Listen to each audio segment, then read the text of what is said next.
Hello प्यारे बच्चों, तो आज बायोलॉजिकल क्लासिफिकेशन का नेक्स्ट लेक्चर है। कल वाले लेक्चर में हमने क्या डिस्कस किया था बच्चे? हमने डिस्कस किए थे 5 किंगडम सिस्टम ऑफ क्लासिफिकेशन, ठीक है, जो कि मोस्टली एक्सेप्टेड था। कौन सा 5 किंगडम सिस्टम ऑफ क्लासिफिकेशन किसने दिया था? R.H. विटाकर ने दिया था। ओके, आज हम पढ़ेंगे 3 डोमेन्स ऑफ लाइफ। ठीक है, आज हम क्या पढ़ेंगे बच्चे? 3 डोमेन्स ऑफ लाइफ, लाइफ के 3 डोमेन्स। इसको हम 6 किंगडम क्लासिफिकेशन भी बोलते हैं। ठीक है, इसको हम क्या बोलते हैं? 6 किंगडम क्लासिफिकेशन भी बोलते हैं। और ये किसने दिया था? कार्ल वूज ने। इसको क्या बोलते हैं? 6 किंगडम क्लासिफिकेशन। अब आप कहोगे कि मैम कल तक तो आपने 5 किंगडम क्लासिफिकेशन बताए थे, लेकिन आज ये 6 किंगडम क्लासिफिकेशन है। इसको समझेंगे कैसे? ठीक है, 6 kingdom classification, 3 domains of life. ठीक है, किसने दिया ये? कार्ल वूज ने। किसने दिया बच्चे? कार्ल वूज ने। ठीक है, कौन सी ईयर में? 1990 में। ठीक है, इतनी बात समझ में आई? ओके, अब हम पढ़ेंगे कि कौन से हैं वो 3 डोमेन्स। तो यानी कि एक तरीके से ये क्या हो गया? बायोलॉजिकल क्लासिफिकेशन का ही तो एक तरीका हो गया। ठीक है, क्या हो गया? बायोलॉजिकल क्लासिफिकेशन का ही एक तरीका हो गया। अब इसमें किया क्या कार्ल वूज ने? कार्ल वूज ने किया क्या कि जो प्रोकैरियोट्स थे और यूकैरियोट्स थे, इसने ये 2 ग्रुप्स बनाए, एक प्रोकैरियोट्स और एक यूकैरियोट्स। प्रोकैरियोट्स के फर्दर इसने 2 सब ग्रुप बना दिए। ठीक है, प्रोकैरियोट्स के अंदर जो ऑर्गेनिजम्स थे उनको फर्दर फिर किस में डिवाइड कर दिया? 2 में डिवाइड कर दिया, और यूकैरियोट्स वाले सारे यूकैरियोटिक में चले गए। ठीक है, तो यानी कि कार्ल वूज ने क्या किया था? 2 थे हमारे पास, एक तो प्रोकैरियोट्स, मैंने आपको कल बताया भी था, ठीक है, कॉम्प्लेक्सिटी ऑफ सेल में, और एक यूकैरियोट्स, यानी जिनके अंदर कैरियन यानी कि न्यूक्लियस कैसा है?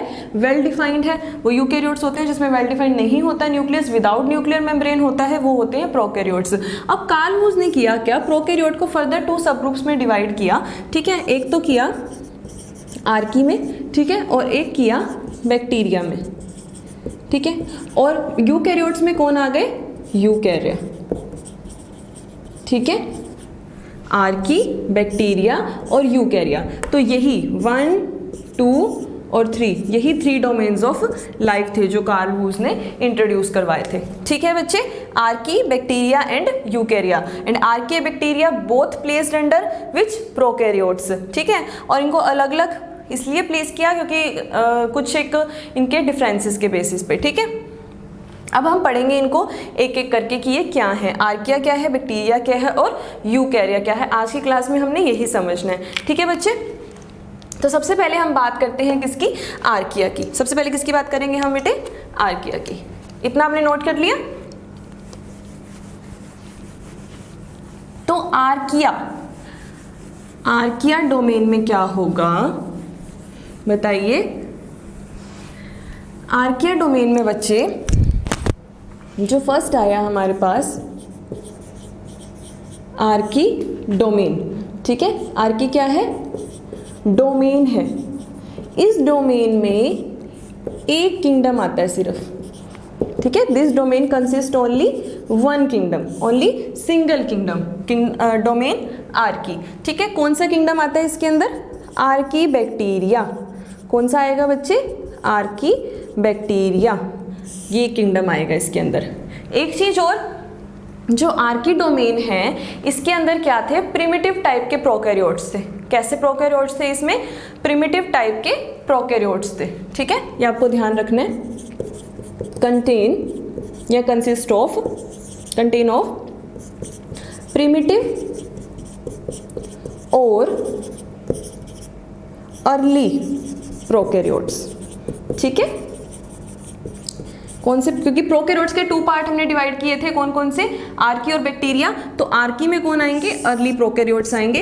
ये भी पॉइंट आपको नोट करना है। ठीक है, ध्यान में रखना है। तो आर्की के बारे में 2 बातें पता लगी कि जो डोमेन आर्की है, एक तो उसमें प्रिमिटिव और अर्ली टाइप के प्रोकैरियोट्स आएंगे, और दूसरा उसके अंदर सिर्फ एक सिंगल किंगडम होगा। कौन सा किंगडम? Archie bacteria. ठीक है, अब हम इस किंगडम आर्की बैक्टीरिया को स्टडी करेंगे। ये नोट कर लिया? अब इसमें किंगडम आर्की बैक्टीरिया को हम स्टडी कर रहे हैं। तो आर्की बैक्टीरिया में क्या है? आर्कीबैक्टीरिया।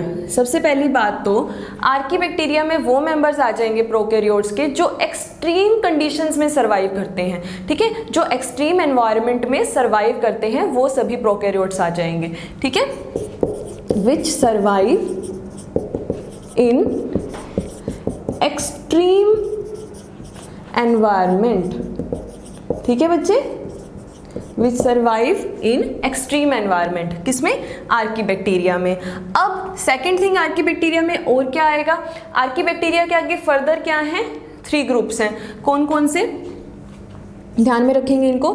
फर्स्ट है मिथेनोजेंस, फर्स्ट क्या है, मिथेनोजेंस, यानी कि हम जितने भी पढ़ेंगे वो सभी के सभी किस में सर्वाइव करने वाले हैं, एक्सट्रीम कंडीशंस में, एक्सट्रीम एनवायरनमेंट में। First is methanogens, second is halophiles and third one is thermoacidophiles, ठीक है, थर्ड वन इज थर्मोएसिडोफिल्स, ठीक है।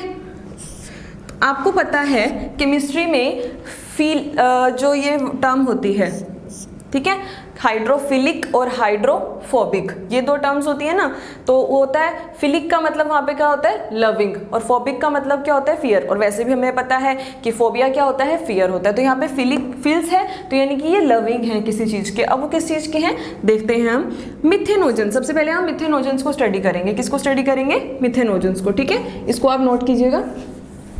सबसे पहले हम मिथेनोजेंस को स्टडी करेंगे। मिथेनोजेंस ऐसे प्रोकैरियोट्स हैं, ऐसे आर्कीबैक्टीरिया हैं मिथेनोजेंस, जो क्या करते हैं, हाइड्रोजन और कार्बन डाइऑक्साइड को मेटाबोलाइज करते हैं ताकि उन्हें एनर्जी मिल सके, ठीक है, और क्या प्रोड्यूस करते हैं, मीथेन प्रोड्यूस करते हैं। ध्यान से समझेंगे, मिथेनोजेंस क्या करते हैं, कार्बन डाइऑक्साइड और हाइड्रोजन को यूज़ करते हैं, मेटाबोलाइज करते हैं, ठीक है, ताकि क्या प्रोड्यूस कर सके, मीथेन, और उसके बाद क्या ऑब्टेन कर सके, एनर्जी, ठीक है। तो ये सिंपल सी आपको इक्वेशन याद रखनी है। CH4 क्या होता है बच्चे, मीथेन होता है। तो यहाँ पे यानी कि मिथेनोजेंस क्या प्रोड्यूस करेंगे, मीथेन प्रोड्यूस करेंगे, और जिस प्रोसेस से मिथेनोजेंस मीथेन प्रोड्यूस कर रहे हैं उस प्रोसेस का नाम होता है मिथेनोजेनेसिस, ठीक है, यहाँ लिख लेंगे हम, process by which methanogens produce methane is called methanogenesis. Methanogenesis, genesis का मतलब क्या होता है, फॉर्मेशन, और मिथेनो का मतलब मीथेन, यानी कि मीथेन की फॉर्मेशन। क्लियर है, मिथेनोजेंस क्लियर है। तो इसका एक एग्जाम्पल हो जाएगा हमारे पास मिथेनोजेंस का, मिथेनोकोकस, ठीक है, एग्जाम्पल क्या हो जाएगा मिथेनोजेंस का, मिथेनोकोकस। क्लियर है, मिथेनोजेंस क्लियर है, ठीक है। अब ह्यूमंस के अंदर मिथेनोजेंस कहाँ पर पाए जाते हैं, कभी कभार ये क्वेश्चन भी पूछ लिया जाता है, तो आपको ध्यान रखना है बेटा जी कि ह्यूमंस के अंदर जो मिथेनोजेंस हैं वो कहाँ पर प्रेजेंट होंगे, GIT में, यानी कि गैस्ट्रो इंटेस्टिनल ट्रैक्ट में प्रेजेंट होंगे, और वहाँ पर भी मेनली कहाँ पर ये होंगे, कोलोन में होंगे, जिससे अगर इनकी प्रेजेंस वहाँ पर होती है ह्यूमन कोलोन में तो हमें पता लग जाएगा दैट ह्यूमन जो है वो क्या है, इन्फेक्टेड है, ठीक है, बाय विच मिथेनोजेन से वो ह्यूमन इन्फेक्टेड है। क्लियर है, ठीक है। तो मैंने क्या बताया कि ह्यूमंस के अंदर जो मिथेनोजेंस हैं वो कहाँ पर प्रेजेंट होंगे, GIT में, गैस्ट्रो इंटेस्टिनल ट्रैक्ट में, ठीक है, गैस्ट्रो इंटेस्टिनल ट्रैक्ट में, ठीक, इतनी बात क्लियर है। अब हम सेकंड पढ़ेंगे हेलोफिल्स, इसको नोट करेंगे। अब सेकंड आया हेलोफिल्स। हेलोफिल्स, हेलो का मतलब क्या होता है बच्चे, हेलो का मतलब होता है सोल्ट, हेलो का क्या मतलब होता है, सोल्ट, यानी कि सोल्ट लविंग हेलोफिल्स, ठीक है। सेकंड क्या आ गया, हेलोफिल्स, ठीक है, हेलोफिल्स यानी कि सोल्ट लविंग, यानी कि ऐसे आर्कीबैक्टीरिया जो एक्सट्रीमली हाई सॉल्ट कंसंट्रेशन में सरवाइव करेंगे, ठीक है, कहाँ पर सरवाइव करेंगे, एक्सट्रीमली हाई सॉल्ट कंसंट्रेशन में भी सरवाइव कर सकते हैं, वो कौन है, हेलोफिल्स है, ठीक है, इसका एग्जाम्पल हो जाएगा हेलोफिल्स का हेलोबैक्टीरियम। ठीक है, तो बस यही आपको दो बातें हेलोफिल्स के बारे में ध्यान रखनी थी। एक तो ये क्या है, टर्म से पता होना चाहिए, सॉल्ट लविंग है यानी हाई सॉल्ट कंसंट्रेशन में, हाई भी नहीं एक्सट्रीम हाई सॉल्ट कंसंट्रेशन में ये सर्वाइव करेंगे, इनकी जो लिविंग कंडीशन है, और इसका एग्जाम्पल है हेलोबैक्टीरियम। ठीक है बच्चे, अब थर्ड आया हमारे पास थर्मो एसिडोफिल्स, आर्कीबैक्टीरिया किंगडम का, ठीक है, जो कि आर्की डोमेन का किंगडम है, उसमें 3 ग्रुप्स थे। फर्स्ट था मिथेनोजन, सेकंड था हेलोफिल्स और थर्ड है थर्मो एसिडोफिल्स। थर्ड क्या है बच्चे, थर्मो एसिडोफिल्स। ठीक है, तो थर्मो का मतलब क्या होता है, टेम्परेचर, एसिडो का मतलब एसिड, और फिल का मतलब लविंग, यानी कि हाई टेम्परेचर और हाई एसिडिक कंडीशन को जो क्या करेंगे, लव करेंगे, यानी कि क्या करेंगे, उनमें अडेप्ट हो जाएंगे। यानी ऐसे आर्कीबैक्टीरिया जो कहाँ पर सर्वाइव करेंगे, हाई टेम्परेचर पर और हाई ही एसिड कंडीशंस में। ठीक है, हाई में भी एक्सट्रीम हाई और extreme high temperature. Okay, thermo acidophils यानी कि ऐसे organisms which survive in extremely high temperature and high acidic condition और environment। ठीक है, और एक्सट्रीमली वर्ड हम यूज इसलिए कर रहे हैं क्योंकि हमने आर्कीबैक्टीरिया का मेन फीचर ही पढ़ा था कि एक्सट्रीम एनवायरनमेंट में जो सर्वाइव करते हैं। क्लियर है थर्मो एसिडोफिल्स, इसका भी एग्जाम्पल देख लेंगे। थर्मो एसिडोफिल्स का एग्जाम्पल है थर्मो एसिडोफिल कोकस, थर्मोकोकस। ठीक है, क्या है इसका एग्जाम्पल, थर्मोकोकस, हेलोबैक्टीरियम, मिथेनोकोकस एंड थर्मोकोकस। ठीक है, क्लियर है, इसको भी नोट करेंगे। अब हमारे पास फर्स्ट डोमेन हमने जो आर्किया था, आर्किया फर्स्ट डोमेन, जिसके अंदर क्या थे, अर्ली प्रोकैरियोट्स थे, उसको हमने डिस्कस कर लिया है। उसके अंदर एक सिंगल किंगडम आता है आर्कीबैक्टीरिया, उसको भी हमने डिस्कस कर लिया है। यानी अब हमारे पास किसकी बारी है, हमारे सेकंड डोमेन की, जो कौन सा है, डोमेन बैक्टीरिया। ठीक है, सेकंड डोमेन कौन सा है हमारा, बैक्टीरिया। ठीक है, सेकंड डोमेन कौन सा है हमारे पास बच्चे, बैक्टीरिया। क्लियर है। अब इसमें क्या होगा, बैक्टीरिया वाले डोमेन में एक बात आपको मैं बतानी भूल गई बच्चे, जो मिथेनोजेंस होते हैं वो एनारोबिक बैक्टीरिया होते हैं। ठीक है, दे आर एनारोबिक आर्कीबैक्टीरिया, ध्यान रखना। और एनारोबिक का मतलब एन एरोबिक, एन मतलब विदाउट, एरोबिक मतलब एयर, यानी कि जो विदाउट ऑक्सीजन या विदाउट एयर की प्रेजेंस में भी सर्वाइव करेंगे।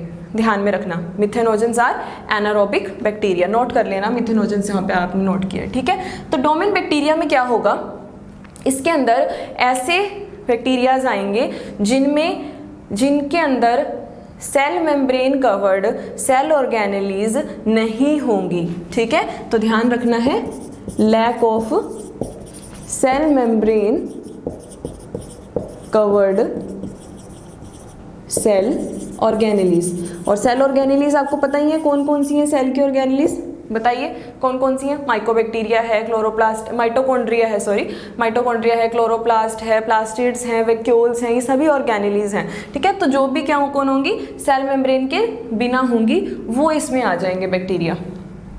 ठीक है, अब सेकेंड थिंग, डोमेन बैक्टीरिया में भी एक ही किंगडम आता है। ठीक है, domain bacteria also consist of only one kingdom. ठीक है, कौन सा किंगडम है बच्चे, वो है यू बैक्टीरिया। कौन सा एक किंगडम है इसके अंदर, यू बैक्टीरिया। ठीक है, तो यानी कि डोमेन बैक्टीरिया के अंदर कौन सा किंगडम आ गया, यू बैक्टीरिया। अब इस किंगडम की हमने कैरेक्टर्स पढ़ने हैं कि क्या हैं, जो इसमें ऑर्गेनिजम्स होंगे, जो बैक्टीरिया होंगे। तो इसके अंदर जो ऑर्गेनिजम्स होंगे उसमें क्या होगा, बैक्टीरिया होंगे, एक तो उनकी जो सेल वॉल है वो पेप्टिडोग्लाइकन की बनी होगी। किसकी बनी होगी बेटे, पेप्टिडोग्लाइकन की। ठीक है, तो यानी कि जो सेल वॉल है वो किसकी होगी, पेप्टिडोग्लाइकन की। ठीक है, सेकंड थिंग, इनके अंदर ग्लाइकोजन जो है वो फूड रिजर्व होगा। Glycogen is food reserve material.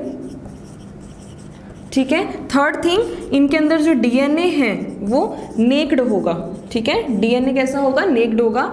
और नेक्ड डीएनए जो क्या होगा वो कोइल्ड अराउंड होगा अपने ही, और क्या बना लेगा? न्यूक्लियोइड लाइक स्ट्रक्चर बना लेगा, ठीक है। ये आपको ध्यान में रखना है। ग्लाइकोजन है, ये ध्यान में रखना है। पेप्टिडोग्लाइकन की सेल वॉल है, ये ध्यान में रखनी है आपको बातें यू बैक्टीरिया के बारे में, ठीक है। अब यू बैक्टीरिया के एग्जाम्पल देख लेते हैं हम, ठीक है। तो इसके एग्जाम्पल क्या हो जाएंगे यू बैक्टीरिया के? यू बैक्टीरिया के एग्जाम्पल हो जाएंगे बच्चे हमारे पास साइनोबैक्टीरिया, ठीक है। फर्स्ट साइनोबैक्टीरिया हो जाएगा इसका एग्जाम्पल। और कौन सा हो जाएगा? एक्टिनोमाइसिटिस भी हो जाएगा। और कौन सा हो जाएगा? माइकोप्लाज्मा भी हो जाएगा, ठीक है, माइकोप्लाज्मा। तो ये इसके एग्जाम्पल हो जाएंगे किसके? यू बैक्टीरिया किंगडम के। किस डोमेन के? बैक्टीरिया के, ठीक है। तो ये आपको ध्यान में रखनी है बातें, इसको भी नोट करेंगे पॉज करके,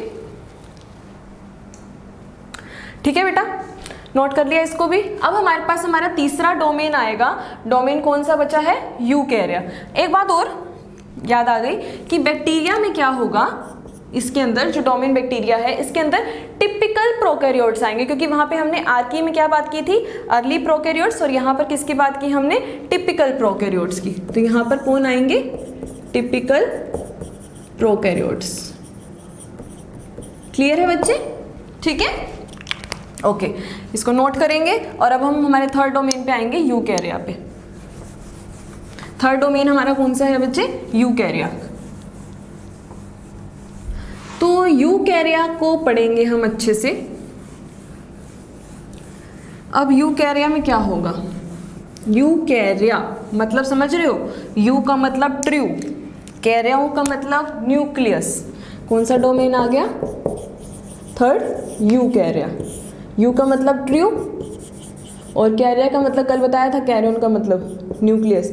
यानी कि ऐसा न्यूक्लियस जो कि क्या होगा? वेल डिफाइंड होगा, यानी कि उसकी जो न्यूक्लियर मेम्ब्रेन है वो क्या होगी? प्रॉपरली प्रेजेंट होगी, ठीक है, वो होंगे यूकैरिया। यानी कि इसके अंदर सभी क्या आ जाएंगे? यूकैरियोटिक आ जाएंगे, ठीक है। क्या आ जाएंगे इसके अंदर? सभी यूकैरियोटिक ऑर्गेनिजम्स आ जाएंगे यूकैरिया डोमेन में, ठीक है। तो यूकैरिया डोमेन में यूकैरियोटिक ऑर्गेनिजम्स आ गए।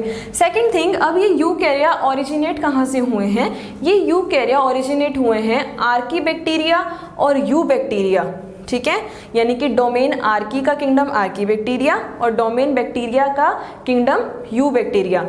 इन दोनों किंगडम्स की एंडोसिम्बायोटिक रिलेशनशिप से ये ओरिजिनेट हुए हैं। कौन? यूकैरिया या फिर यूकैरियोटिक ऑर्गेनिजम्स। लिखेंगे इस बात को कि दे आर originated from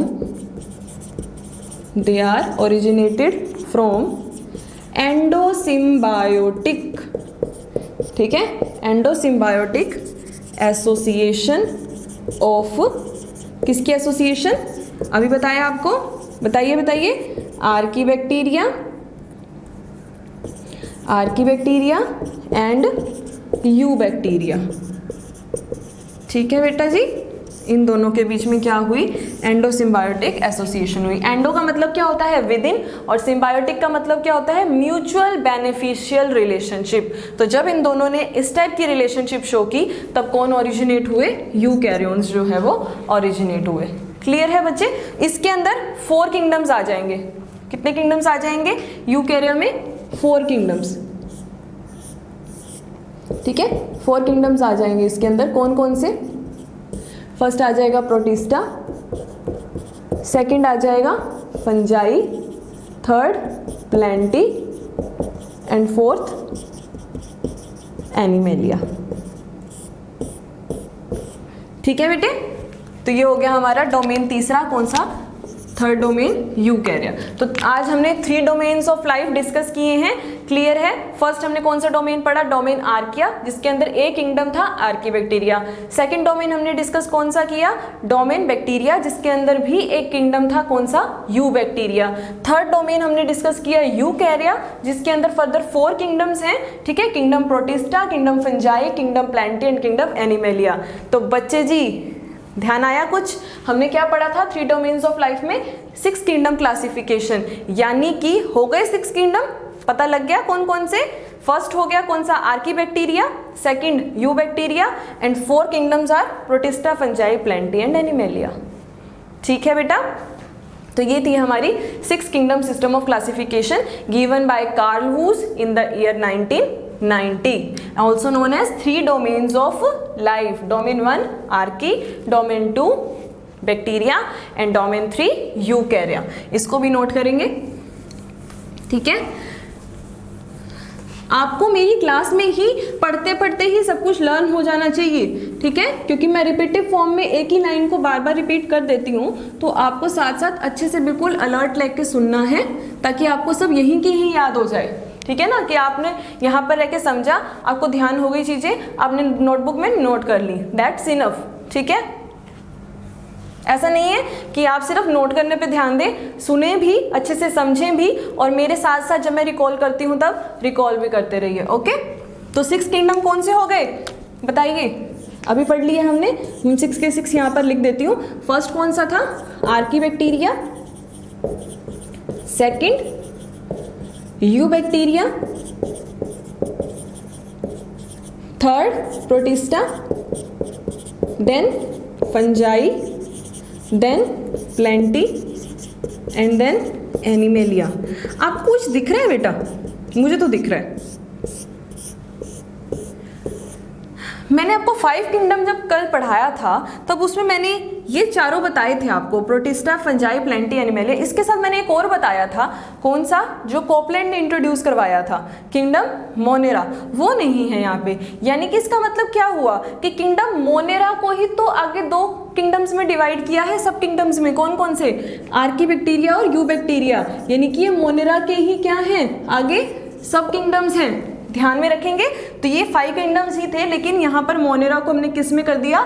2 सब किंगडम्स में कर दिया, एक आर्कीबैक्टीरिया में और एक यूबैक्टीरिया में, क्योंकि इन दोनों के अंदर क्या है? प्रोकैरियोट्स हैं। लेकिन इसके अंदर प्रोकैरियोट्स थे अर्ली प्रिमिटिव टाइप, और इसमें प्रोकैरियोट्स थे कैसे? टिपिकल टाइप के। क्लियर है? क्लियर हो जाने चाहिए आपको 3 डोमेन सिस्टम। ठीक है, तो इसको भी नोट कर लेंगे। और यहाँ पर हमारा आज का लेक्चर खत्म होता है। ठीक है, ज़्यादा से ज़्यादा वीडियो को शेयर कीजिए। ठीक है, पढ़िए, नोट्स बनाइए, अच्छे से लगे रहिए, जुटे रहिए अपनी पढ़ाई में। ठीक है बच्चे, ऑल द वेरी बेस्ट।